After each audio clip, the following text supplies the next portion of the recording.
फखर की बात क्यों नहीं है? हम क्या अमेरिका की गुलामी करने के लिए पैदा हुए हैं पाकिस्तानी? देखिए, मैं एक हिंदू हूँ।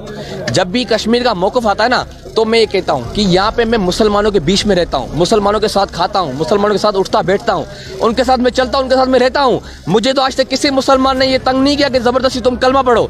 तो मैं मोदी को कहना चाहता हूँ, तुम कैसे वहाँ पे मुसलमानों के ऊपर जुल्म कर रहे हो? मैं उनको बताना चाहता हूँ, मैं सिंध से आया हूँ। न्यूट्रल बंदे जो गैर सियासी लोग हैं, कट्टर तहरीक इंसाफ के मुखालिफ हैं, जो पीपल्स पार्टी के जलसों में जाते थे, पीपल्स पार्टी की रैली अटेंड करते थे, वो आज मुझे कॉल करके कह रहे हैं कि हम हैदराबाद से निकले हैं, जामशोर से निकले, मटेर से निकले, सिर्फ इमरान खान को सपोर्ट करने के लिए, जलसे में आने के लिए और अपोजिशन को पैगाम देने के लिए। हम किसी के गुलाम नहीं है। ये आज़ाद खारजा पॉलिसी है जिसकी बुनियाद पर हम इमरान खान साहब के साथ खड़े हैं। लाखों नौजवान अपना पहला वोट कास्ट करेंगे और इमरान खान को कास्ट करेंगे। और ये जो मुत्तेहदा कौमी मूवमेंट है, मैं इनसे पूछना चाहता हूँ, गुज़श्ता 2 महीने पहले आपको तो लाठियां इन्होंने मारी है, पीपल्स पार्टी वालों ने आपको जूते मारे इन्होंने। अब आप इनसे इत्तेहाद करोगे? इमरान खान से गद्दारी करोगे? इमरान खान की वजह से आपको करोड़ों रुपए